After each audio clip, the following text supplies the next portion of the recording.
Perdón, la peli de hoy es Está la mano de Dio, que en Netflix aparece como La mano de Dios directamente traducida. En la traducción, como yo les comentaba, se pierde esto de fue la mano de Dios, sería como la traducción literal, lo cual da cuenta de una suerte de intentar explicar algo, ¿no? La primera referencia con respecto al título, obviamente, es que es una película que sucede en Nápoles en la década de los 80, cuando la figura de Maradona era como casi una referencia sagrada.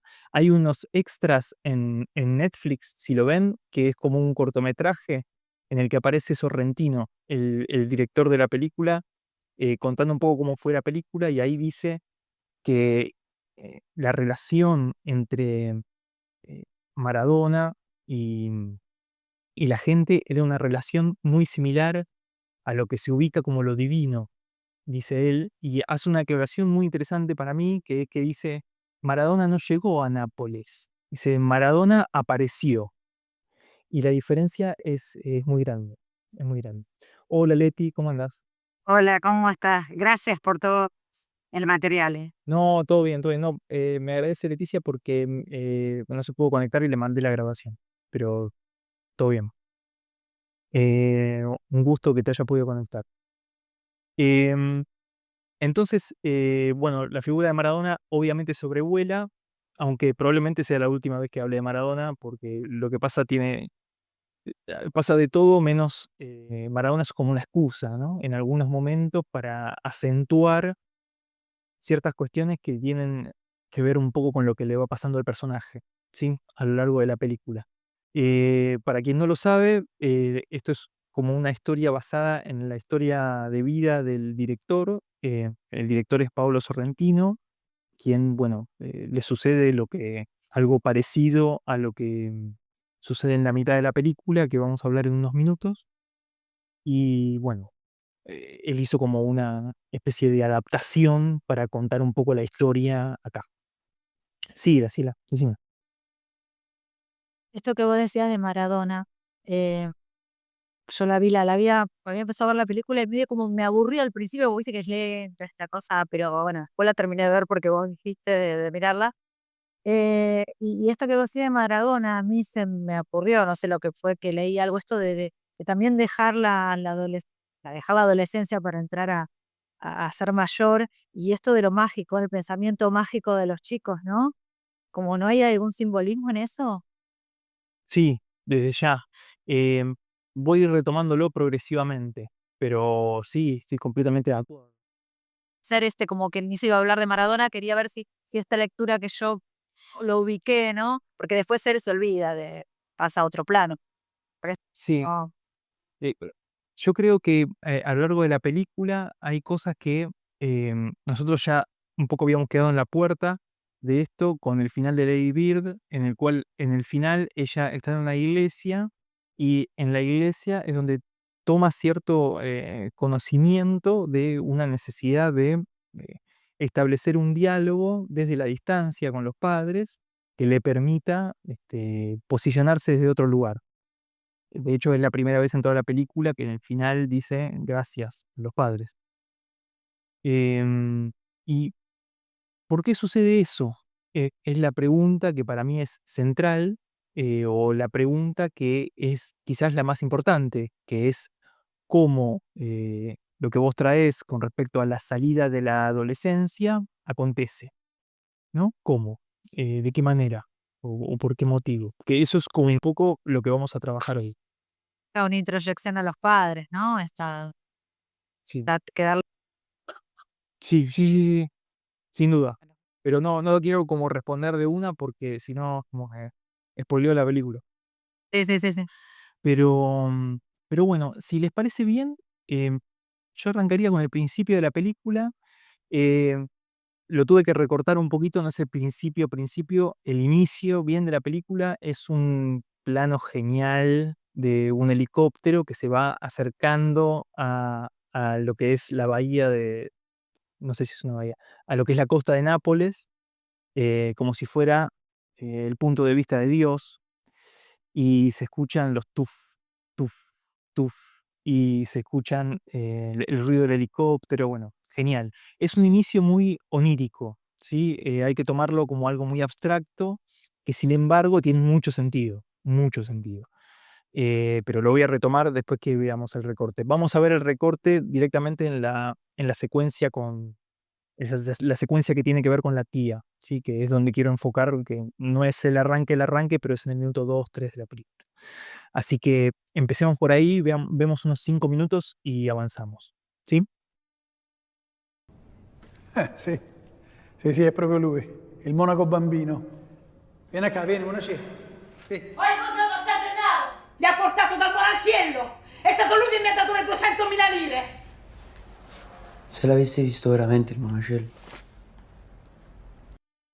Bueno, la primera vez que vi la película me angustió mucho toda la situación, sobre todo porque uno ya no está acostumbrado a ver situaciones de violencia contra las mujeres tan explícitas en las películas que se hacen hoy en día. Muchas, como esta, utilizan el recurso de que, bueno, sucedió en los 80. Es algo que no está pasando ahora, sino que pasó en otro momento. Pero bueno, cuando uno pasa ese umbral, o empieza a entender la película de otra manera, puede como pensarla de otra forma, que es lo que voy a plantearles.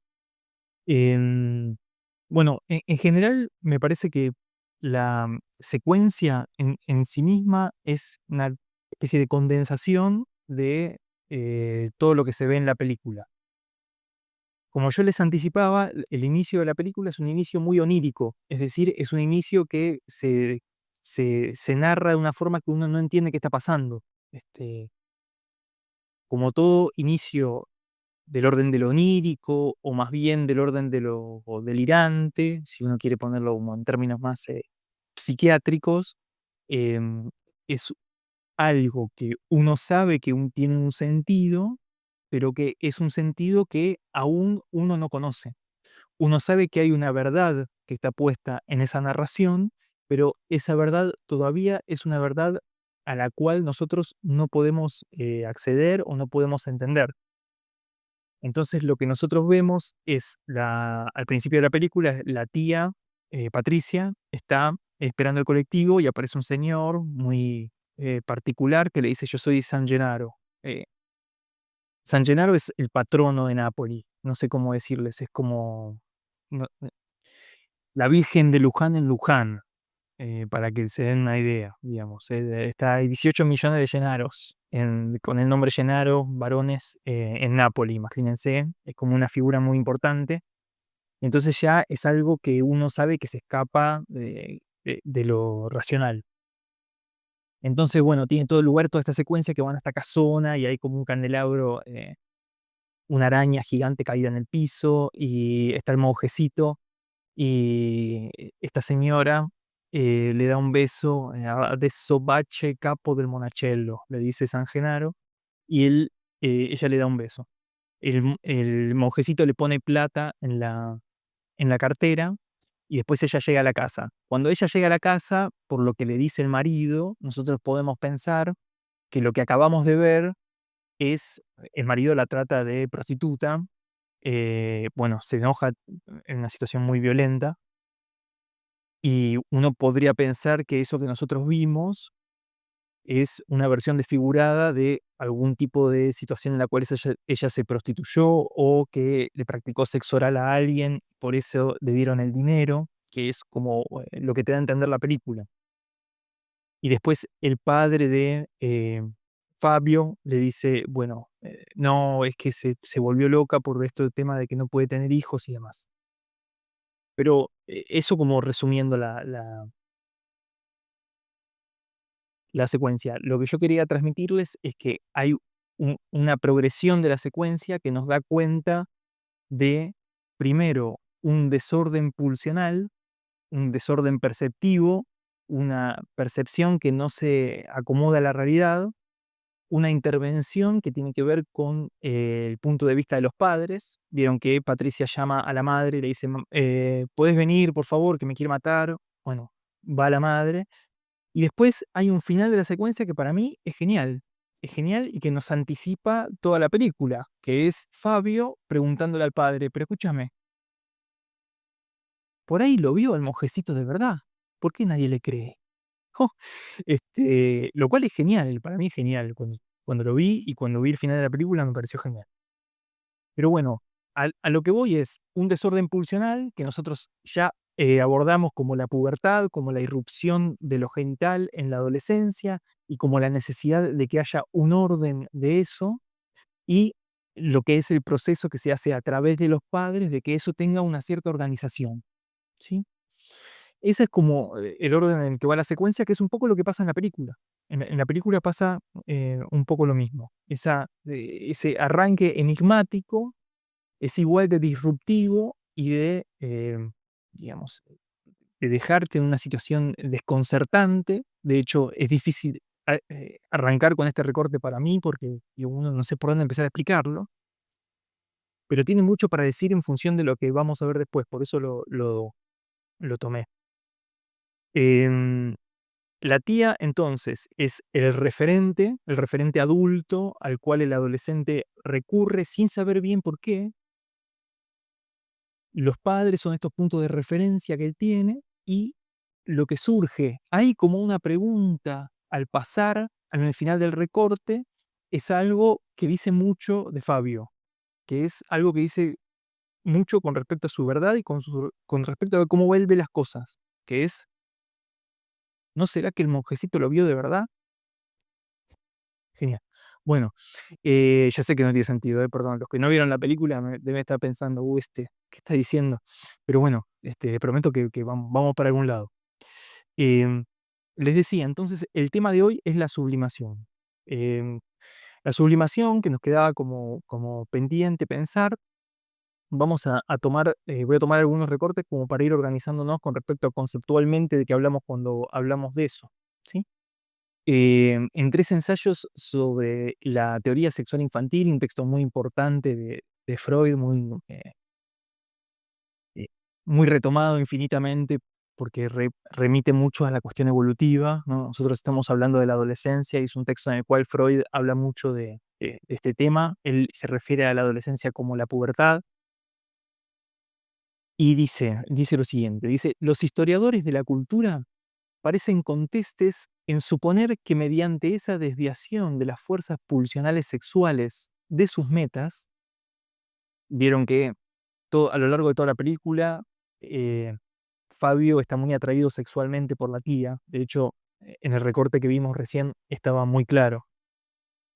Dice, esa desviación de las fuerzas pulsionales sexuales de sus metas, dice Freud, y su orientación hacia nuevas metas, un proceso que merece el nombre de sublimación, se adquieren poderosos componentes para todos los logros culturales.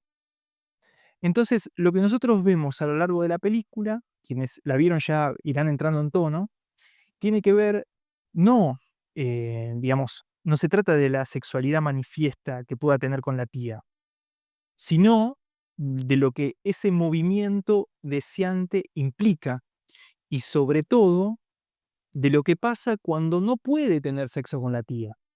¿Sí? No puede porque no sucede, por el incesto, por lo que todos ya sabemos.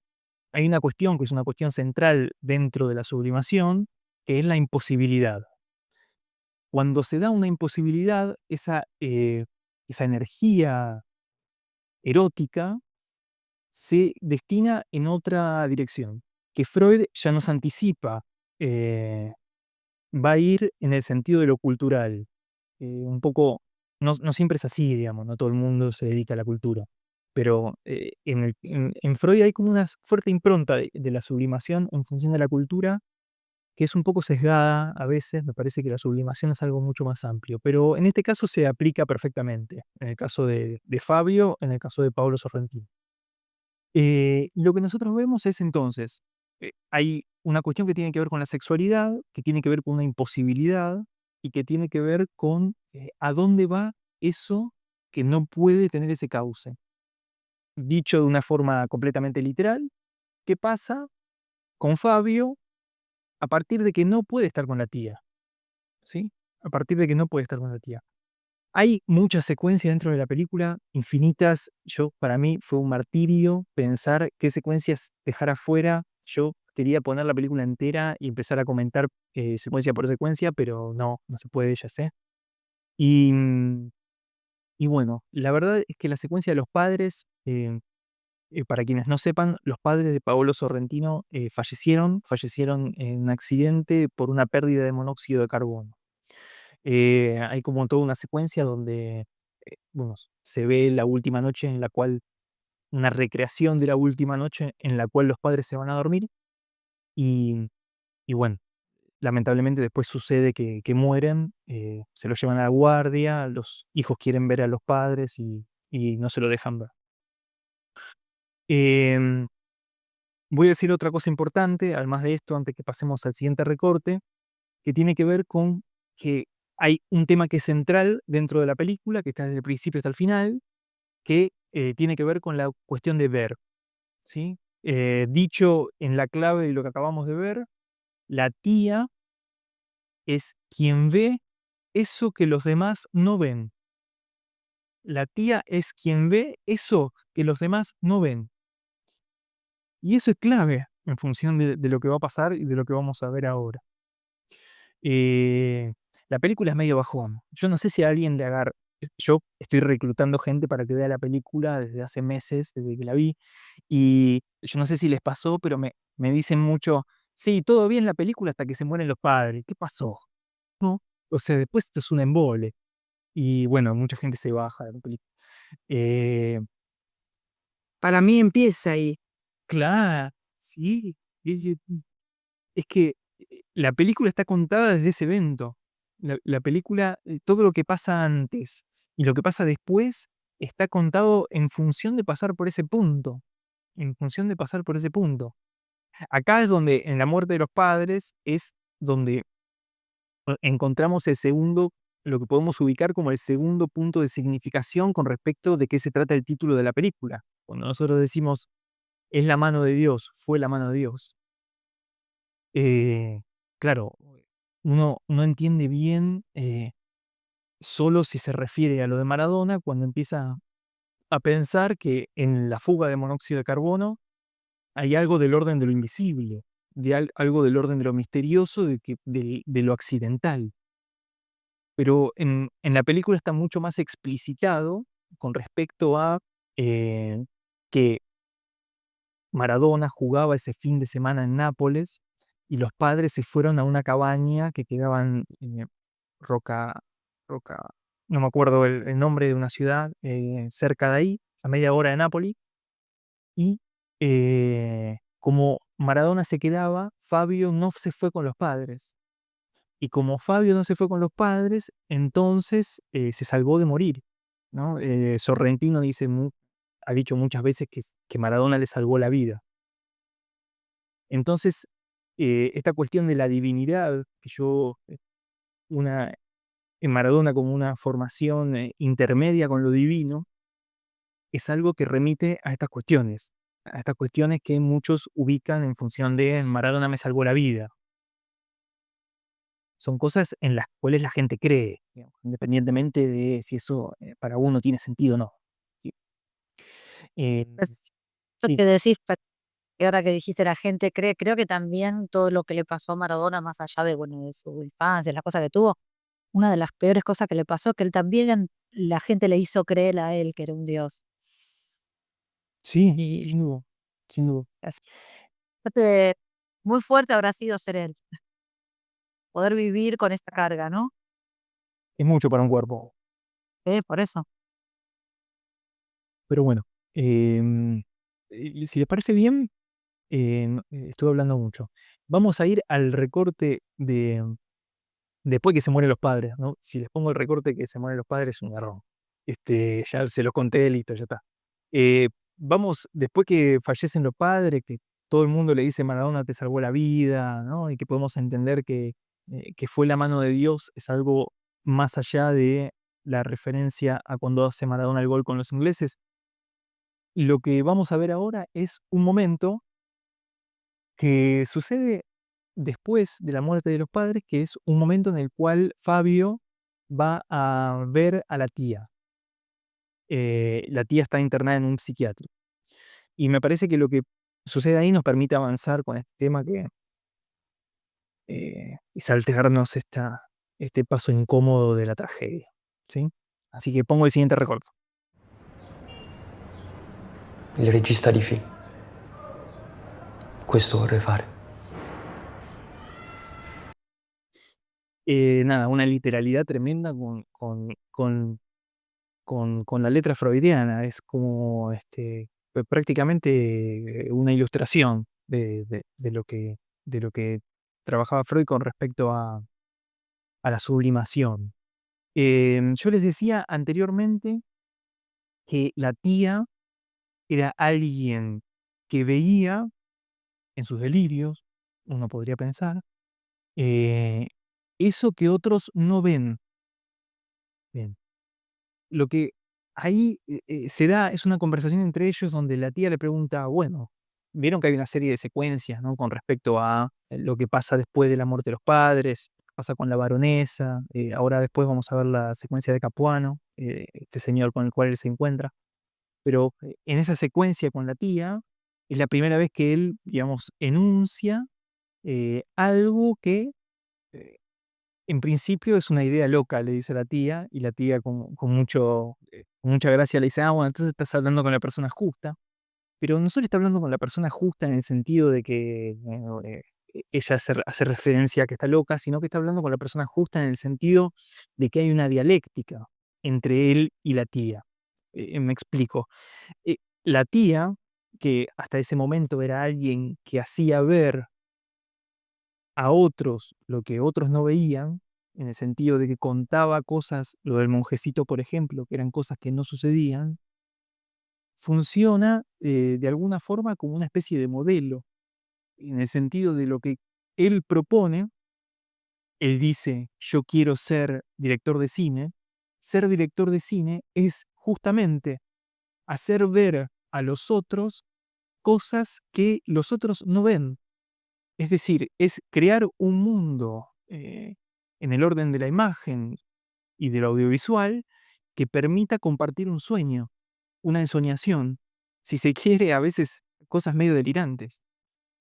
Eso que en la tía estaba en el orden de lo padeciente, fíjense, eso que en la tía estaba en el orden de lo padeciente y lo psiquiátrico, él consigue darle cierto sentido, pero ahora desviado en el orden del lazo social. Es decir, no va a contar cosas delirantes que para los otros no van a tener algún sentido. El punto diferencial justamente es este. Ahí donde la tía hacía o contaba cosas que solo tenían un sentido para ella, lo que él quiere hacer con ser director de cine es ser director de cine para otros. Digamos, él no dijo quiero filmar películas, él dijo quiero ser director de cine. Y eso implica un reconocimiento del orden de lo social y también implica que tiene que haber otro que miren la película. Entonces, en esa posibilidad de compartir las visiones que tiene, hay la posibilidad de hacer algo distinto con el legado o con el rol o con la posición que tenía la tía.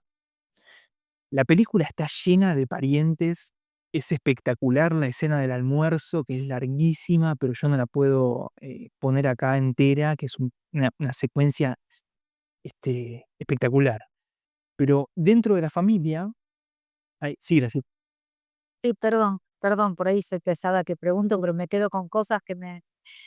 Esto que vos estás diciendo, pero también él está haciendo una sublimación de la tía, porque la tía es la que tiene eso y él hace algo con lo de la tía. Sí, A ver, ¿cómo sería eso? Porque ex- es que lo que le pasa es a la tía y lo que él hace algo con lo que le pasa a la tía, no es lo que le está pasando a él, porque su fantasía o su delirio, o qué sé yo, que es un loco en su delirio dibuja, pero dibuja lo que en su mente tiene. Él está dibujando un poco las imágenes de la tía, ¿no? sí. Sublimando a la tía, no sé cómo llamarlo. Bueno, no sé, No sé si me explico. la tía es un punto de referencia Y ahora, en un ratito, en unos minutos ya, vamos a ver la secuencia de Capuano, que es una secuencia en la cual habla con este señor que está en el borde, Diana la vio, secuencia espectacular, y en esa secuencia voy a retomar esto que estás trayendo vos, de cuál es el sentido que para él tiene el ser director de cine, independientemente de lo que significa para la tía. Que esto es como Ah, un primer acertamiento. Eh, gracias. no, no, no. Después del próximo recorte lo retomo y después vemos por ahí. No necesariamente va a quedar claro, pero voy a retomar ese tema. Eh, hay, les decía, dentro de la familia hay ciertas personas que funcionan de distinta manera y no necesariamente él tiene que vincularse con esta tía. Hay otra gente dentro de la familia. Hay una persona muy particular que es la es como una especie de tía, pero medio tía abuela de él, que es la señora con la pelicha, la señora con el tapado de piel. Esta señora que está como comiéndose una burrata que se le cae por el tapado de piel. Es una cosa, a Daniela le gustó eso. Este, bueno, y Muy Fellini, muy sí, sí, ¿no? sí, sí, sí, toda la película. Muy Fellini. Sorrentino es súper fanático de Fellini, él lo dice Mm. abiertamente. Es como un homenaje tremendo esa secuencia. Pero yo quiero poner un recorte de 1 minuto y medio, 1 minuto y medio, que es cuando se están volviendo de lo del barco y... mm, 1 minuto, 1 minuto, ¿ah? Miren esto y seguimos con lo que viene.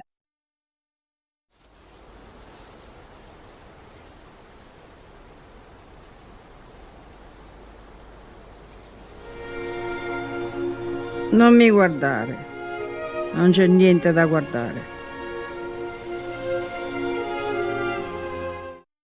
Bueno, a lo que apuntaba era justamente a poder ver en imagen cómo mientras esta tía se muestra como alguien que se presta para ser vista, ¿sí? La vista y el ver es una cosa central dentro de la película. La otra señora, ¿no? Como el otro polo claramente mortífero dentro de la familia, ¿no? Estos referentes oscuros dentro de que toda familia tiene. Lo que le dice sin abrir los ojos, lo que le dice es: no me mires, no hay nada que mirar", le dice, literalmente.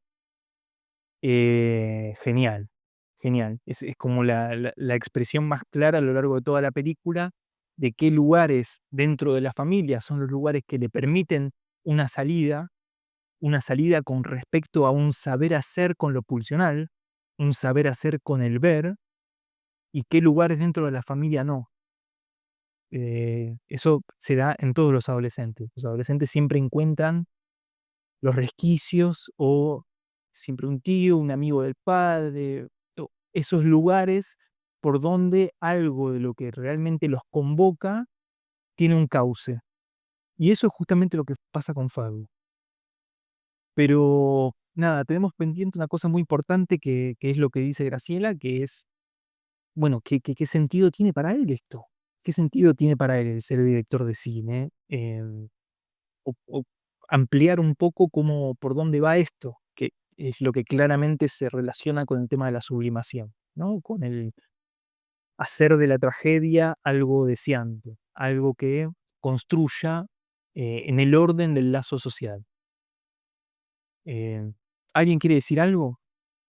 Yo si estuviera del otro lado querría decir mil cosas. Por eso me paro, no sé si alguien quiere hacer algún comentario. No, siento que sorprende todo el tiempo la película, o tal vez a mí me sorprendió. No, cuando pienso que va a ir por un lado, va por el otro. Es- Eso es lo que, la parte de que seguramente vas a mostrar ahora, que dijiste la de Capuano, de golpe yo pensé, se va con la actriz, que la actriz quedó arriba del... Sí, bien, pensé que era como el encuentro con el amor. Y claro, claro, venía así contada, pero no, se va para explicar lo de la dirección de cine y bueno, es otro encuentro. Yo te decía, te escribí que entiendo lo de la pila, porque después hay una escena y dije, ay, ahora entendí, mirándolo y ya entendí lo de la pila. Sí, La última esa escena. desopilante. No, no, no. Claro, marca algo muy, muy simbólico eso, ¿no? Cuando se lo da. Sí, sí, primero ¿En qué momento habla de la pila? ¿En qué momento se la da? sí, sí, genial, genial. No lo voy a mostrar eso, hoy no lo vamos a ver, pero es genial. Porque yo mirando la película decía, ¿qué tiene que ver? Entonces ahora dije, ahí está. Sí. La película está cuando, obviamente tiene toda esta dimensión desconcertante que dice Daniela, la película, que uno no entiende para dónde va, o sea, cómo es que ahora se mueren los padres, y después qué va a pasar, pero cuando uno piensa la película, habiendo la vista, em, entiende que los fragmentos que te cuenta desde el principio como fragmentos aislados, fragmentos que son como medio, yo les decía, desconcertantes, fragmentos que no tienen mucho que ver, o que son fragmentos que uno dice, no entiendo cómo todo esto se articula, es justamente lo que sobre el final cobra un sentido. Y esa es un poco la experiencia de la adolescencia, me parece, porque la experiencia de la adolescencia, en el mejor de los casos, en estos casos sublimatorios, donde apuntamos a aquello donde el adolescente puede hacer algo con eso que está eh, presentado de una forma escadente, dicen en la película, decadente, como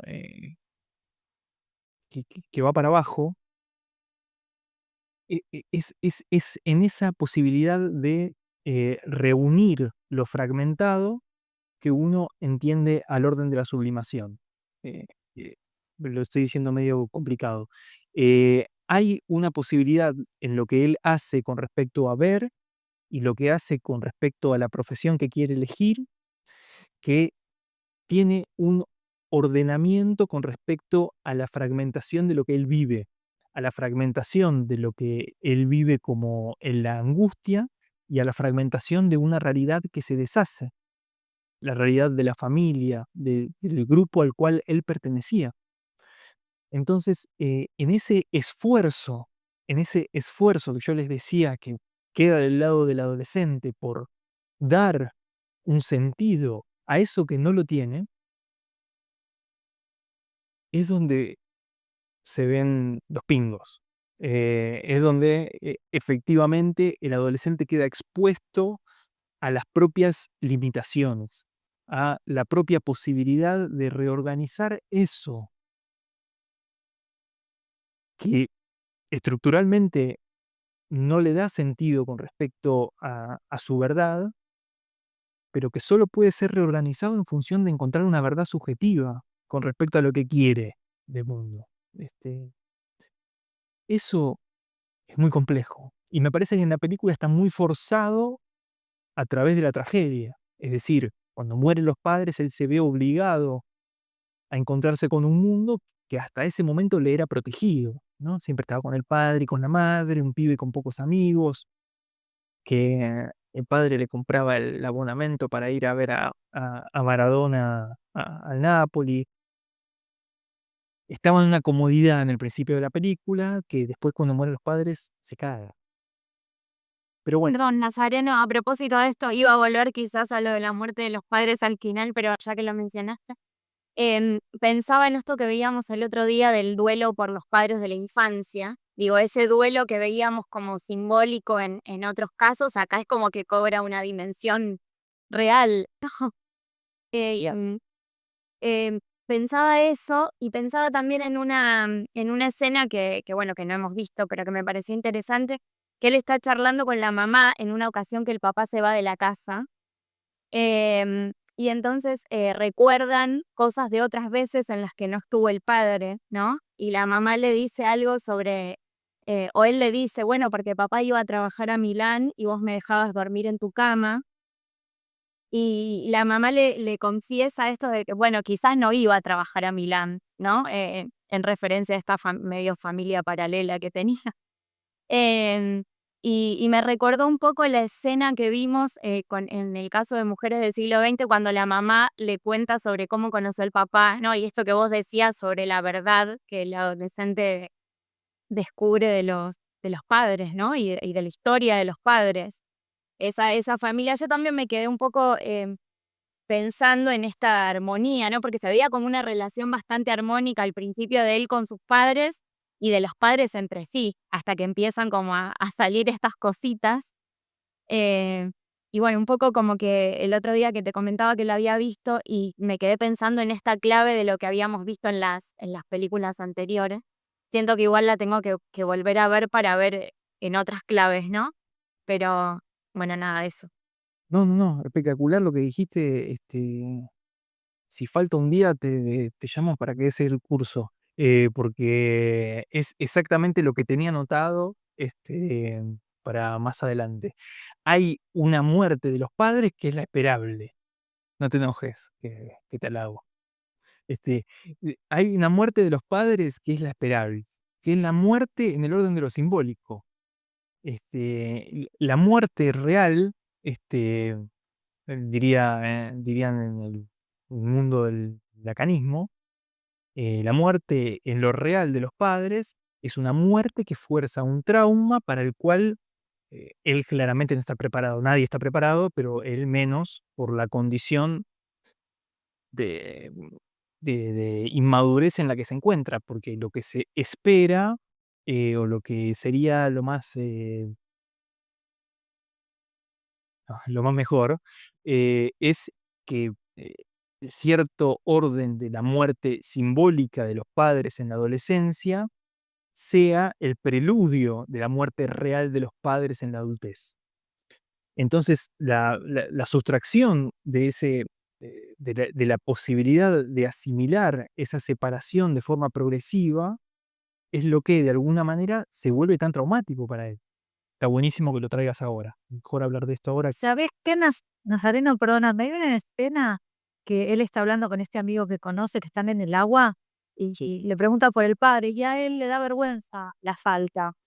Y viste bueno, lo que yo he leído, ¿no? Que en la falta, cuando más muere el padre, más que nada en el hijo, más que nada la presencia de los padres, del hombre, ¿no? Genera como esta verse en la falta real y da vergüenza. Y en esta escena también es como que se encuentra con esto. Y él le da vergüenza y después lo nombra, ¿no? Que soy huérfano. Es una escena en el agua que me llamó mucho la Sí, atención. la escena que está con el traficante de cigarrillos. ¿Sí? Sí, que van a Isquia, no hay nadie en Isquia. Y no hay nada, están nadando y le da vergüenza decirlo hasta que como que se encuentra también con esto, ¿no? Sí, Que ahí, sí, la falta está. sí. Puede Además, nombrar. es la primera vez que me parece que él lo dice, soy huérfano. Claro, por eso se avergüenza y como que se da cuenta que está la falta. Y lo puede decir, soy huérfano. Me llamó también muy significante eso, me parece.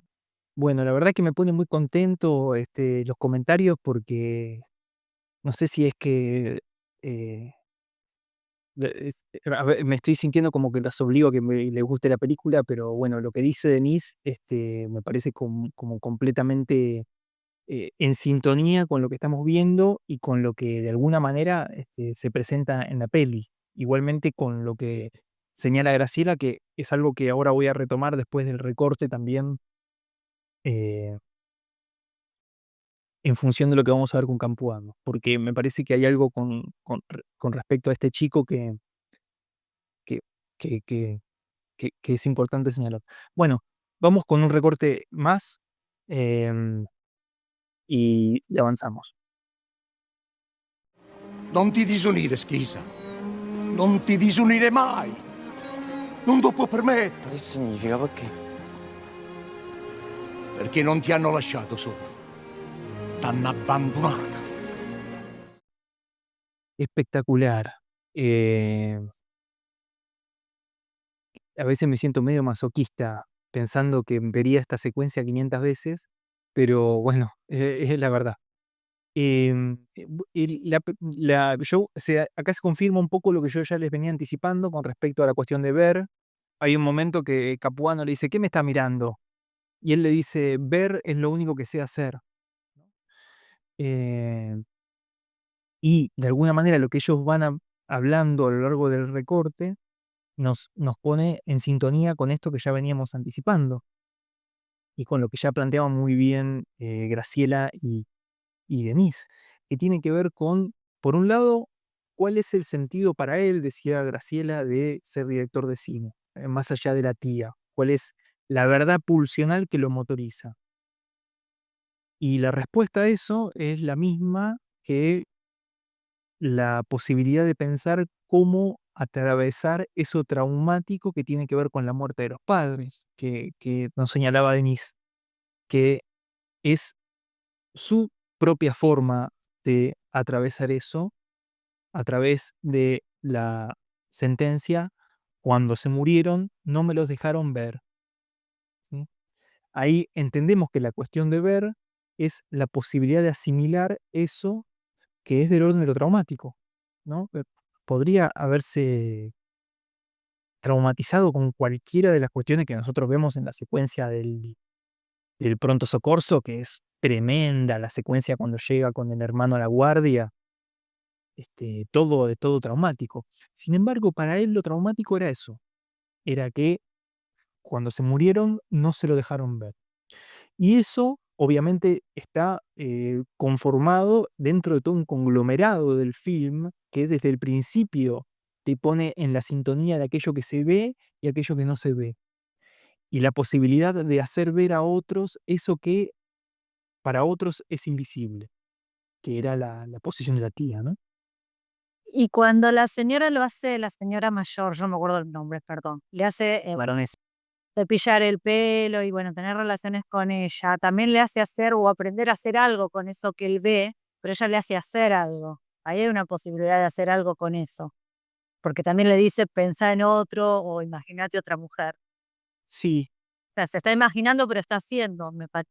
La, completamente de acuerdo. Y además, la baronesa, después que tienen sexo, la secuencia difícil de ver, incómoda, no sé qué les pasó a ustedes, pero después que tienen sexo, le dice, bueno, yo ya cumplí mi cometido. Y él le dice, ¿qué cometido? Ayudarte a mirar para adelante.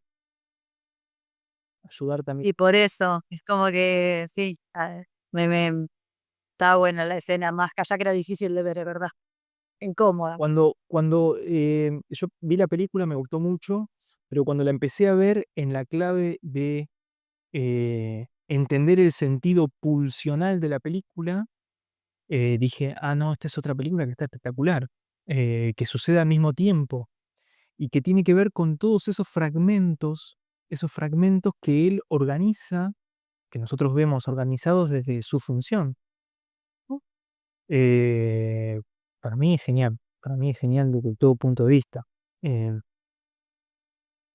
Perdón, y en este fragmento esta diferencia entre ver, ¿no? Cuando él le dice lo único que sé hacer es ver y él le pregunta si tiene algo para decir, ¿no? A mí eso como que me resonó mucho, como esa diferencia entre estar en una posición como más observadora y tener algo para decir. Y otra cosa, una frase que me pareció hermosa es esto cuando él le dice, quiero ser director de cine aunque vi 4 películas. Y digo, es muy loco eso, porque en algún punto lo hablábamos, creo, en la primera clase, ¿no? Esto sobre el sentido y la vocación. Digo, en definitiva, uno a veces elige una vocación habiendo visto 4 cosas. Digo, no 4 películas, 4 cosas sobre lo que le parece que quiere hacer. Y eso también me pareció muy hermoso, muy acertado. Infinidad de ejemplos, vos Denise lo sabrás, infinidad de ejemplos de adolescentes que eligen carreras porque el profesor de secundario les caía bien. Infinidad, infinidad. Pero ahí no hay una identificación. Sí, sin duda, hay algo que tiene que ver con algo que circula en función del vínculo y que va más allá de lo que el tipo dijo en la clase. A mí me halaga mucho, les voy a contar una infidencia. A mí me halaga mucho cuando me dicen, hace poco una persona que hizo el curso me dijo, hubo clases que no entendí nada, pero me gustaba mucho con la pasión que daba la clase, ¿no? Un halago espectacular, quería abrazarlo por mail. Y bueno, la verdad que para mí eso es clave, digamos, y en eso es donde se pone en juego la cuestión de lo pulsional que está, que motoriza. Lo que dice Denise, eso de tenés algo para contar, no es, sí, cuenta la historia de alguien que no tiene nada que ver conmigo. Lo que Capuano le está preguntando es cuál es su versión de algo que pasa en Nápoles, que es algo que a él lo convoca. Tenés algo para contar, es qué es lo que vos tenés para decir. Y eso es justamente el sentido que un poco señala Denise. Es eso que va más allá de la tarea en sí misma. Ser director de cine, yo qué sé, tanto directores de cine como persona que agarra una cámara. Pero, pero bueno, el sentido, la forma, el estilo, el Capuano se lo señala, dice, no es bastante, no alcanza con que quiera ser director de cine. Eso, hay un plus ahí, hay un plus de cuestiones que lo exceden. Y hay una cuestión que para mí es muy importante, que es lo que sucede después que él dice, cuando se murieron no me dejaron verlos. Él,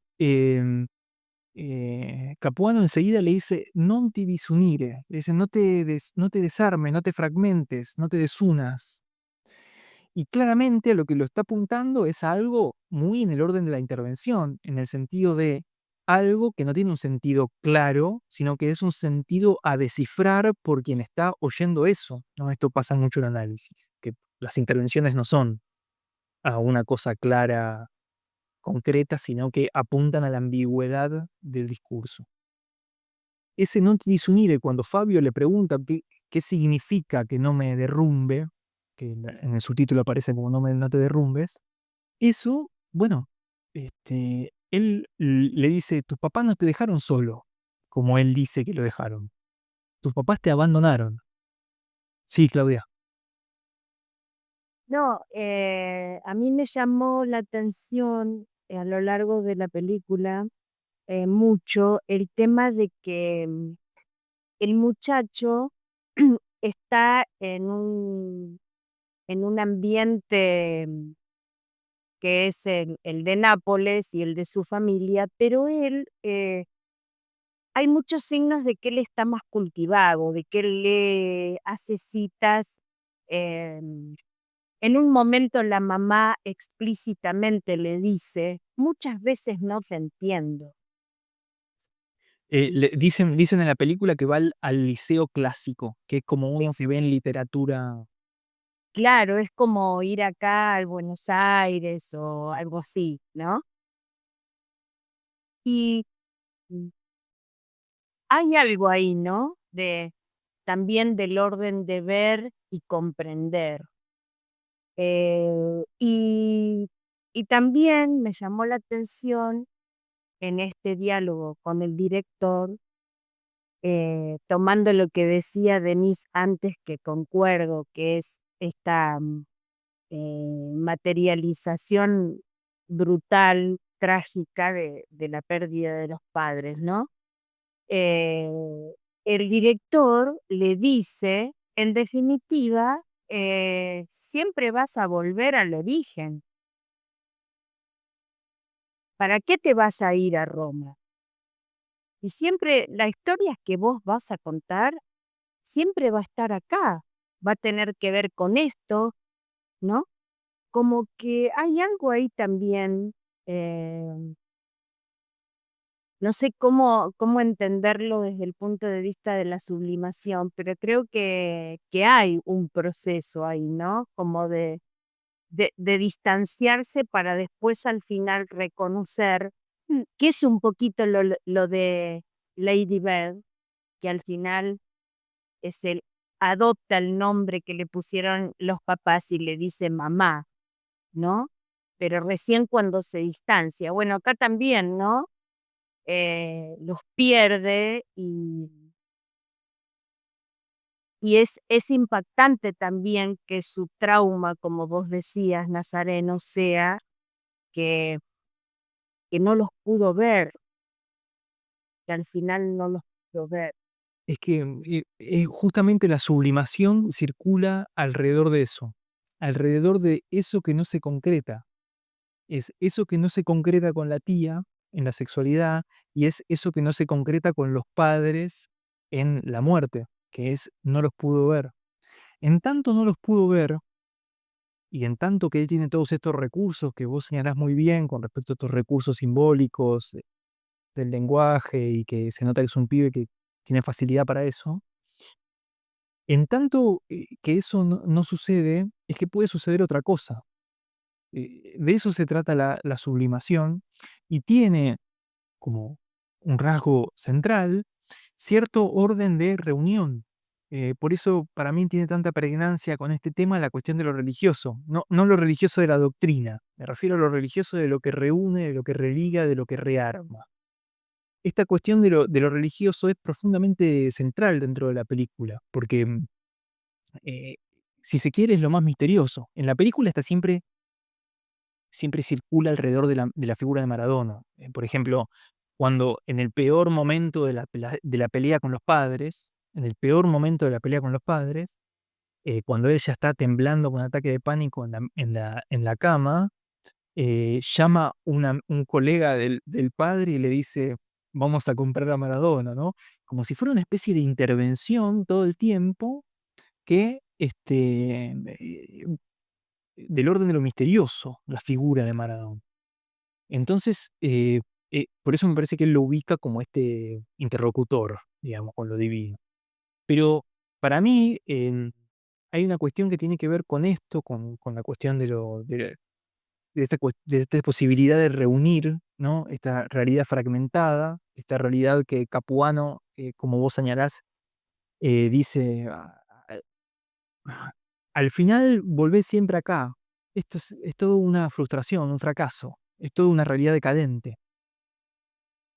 Y él señala como que hay que aceptar que eso es así y punto, no irse a Roma esperando que en ese lugar va a estar todo mejor.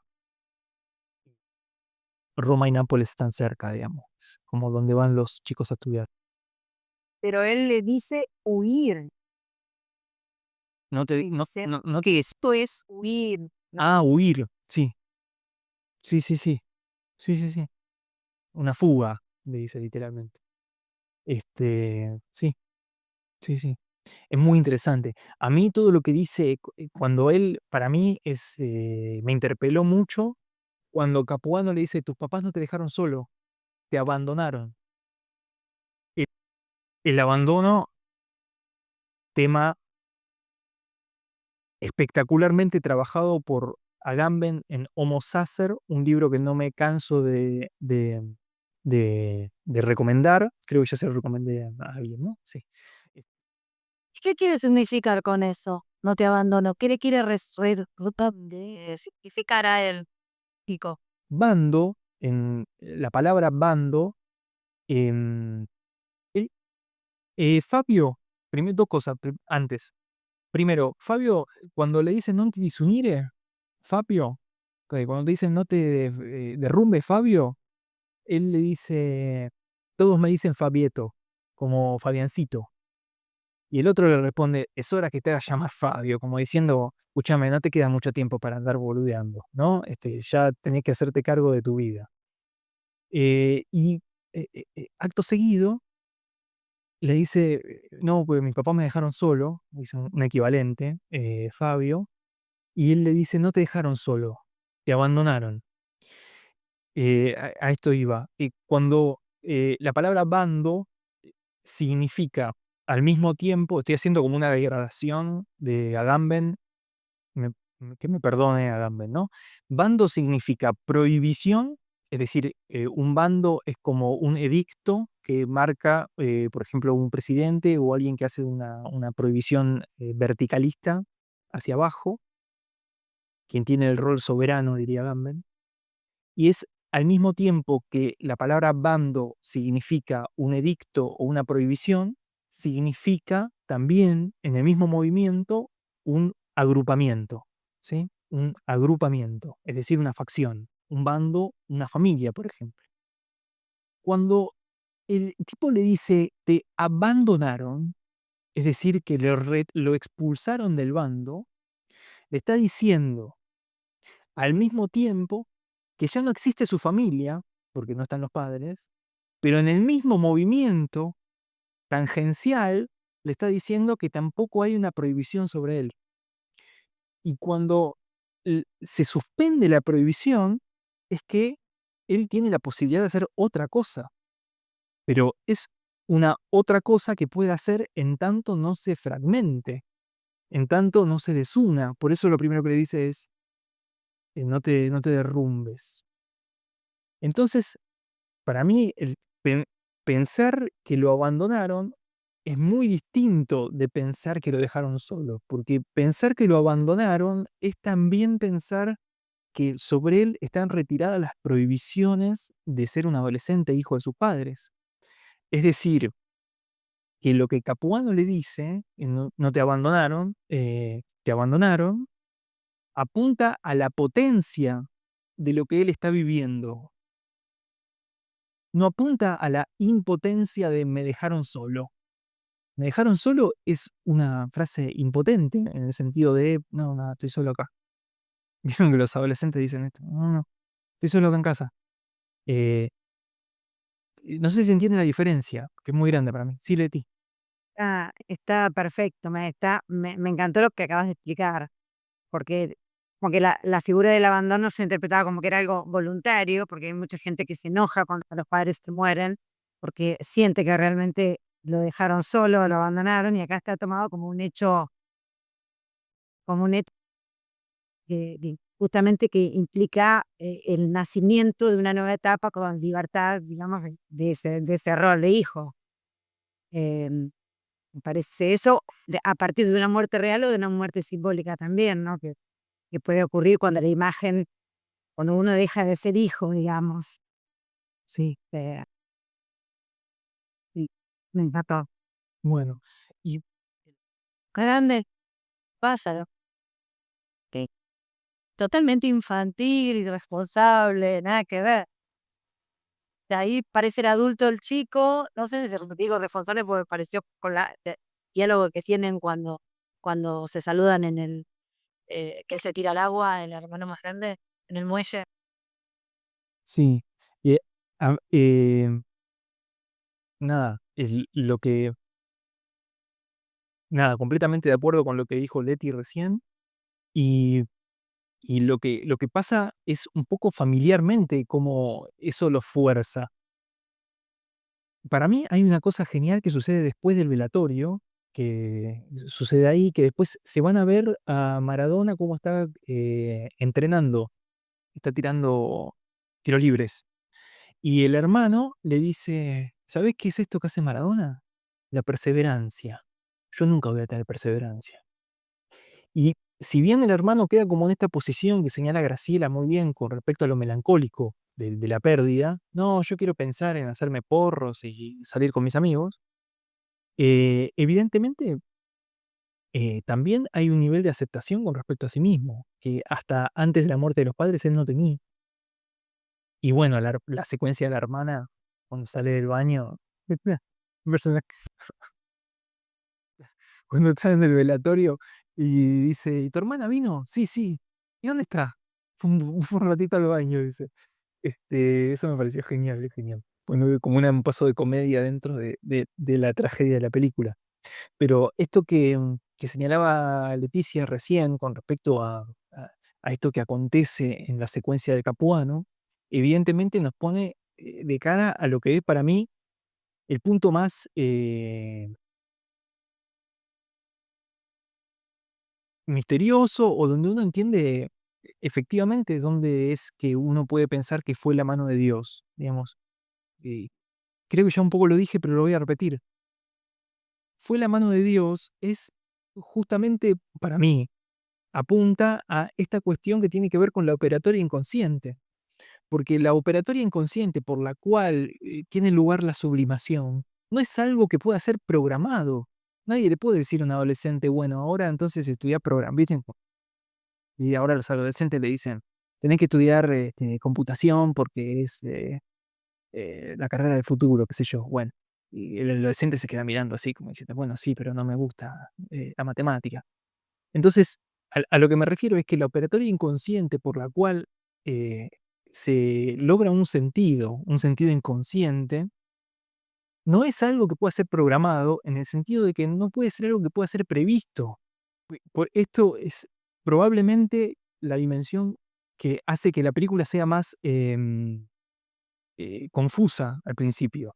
Es algo que una vez que acontece, cuando uno llega más adelante en la película y entiende que él quiere ser director de cine, uno entiende todo lo anterior. Es decir, el acontecimiento inconsciente es el que da cuenta de las condiciones que lo hicieron posible, pero siempre es a posteriori, no es algo que puede ser organizado. Entonces vamos a hacer que inconscientemente tenga acá. Cuando el acto inconsciente acontece y se presenta en esta forma, en el caso de Fabio, es algo que a posteriori nos da un sentido con respecto a lo que vimos.